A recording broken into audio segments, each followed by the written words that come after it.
Panama is booming thanks to a different kind of American invasion. You can't help but enjoy the music here. So we really wanted to get out there and try it.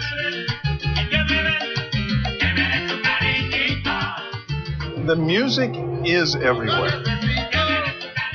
For John and Gretchen Nickel, formerly of Portland, Oregon, retirement is not so much about winding down, but a whirl of new activities.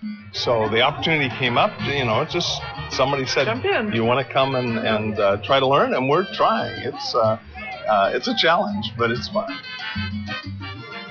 The Nichols, who now live in Panama City, are members of an ever-expanding club. Baby boomers preparing to retire who discover they've been priced out of the market in North America. Panama has become the latest alternative to the seniors' capital of the US, Florida.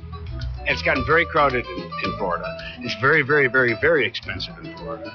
And it's full of old people, quote unquote. And the people now coming into the ranks of retirees do not feel as old as their parents felt.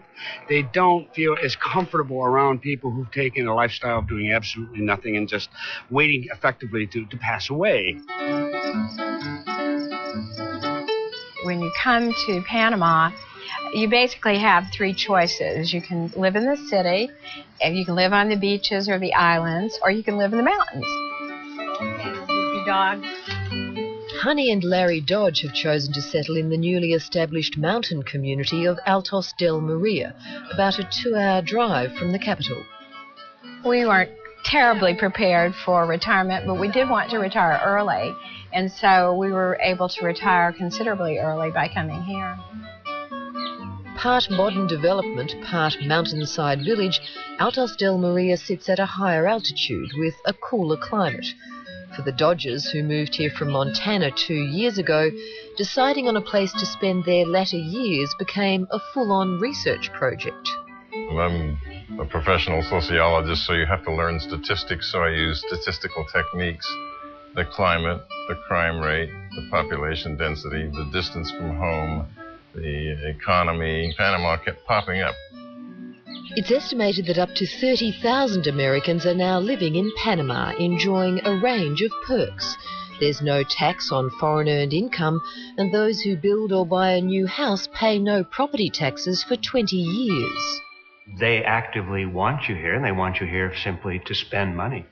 So they offer a range of discounts and incentives that make it very attractive, especially for older folks. There's discounts on travel, medicines, doctors. Every restaurant meal is discounted. Back in Panama City, Chris and Sally Dyer live in a high-rise apartment just minutes from the waterfront. You could say the Dyers have the best of both worlds. They spend half the year in Panama and the other half in Australia. From May to November, we are in Australia, and from about mid-May to mid-November, which is the rainy season here in Panama, we live on the boat. We are on the North Queensland coast, up around the Cairns area. It's an unfair question, but what's better, Australia or Panama? Oh, chalk and cheese. This is kind of wild and woolly, and Australian is the more controlled society. I think everything there's more calmness for us in Australia.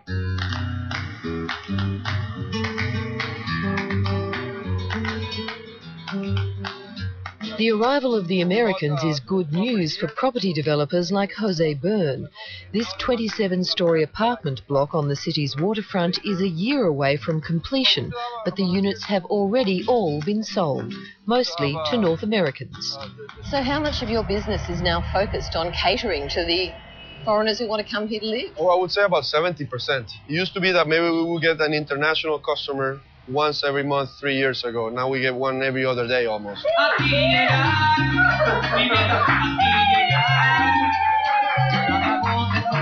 Back at the salsa class, the Nichols, like many of their new friends, are immersing themselves in the culture of their adopted country. Today, to their delight, a milestone, graduation. Now they just have to decide which dance style to tackle next.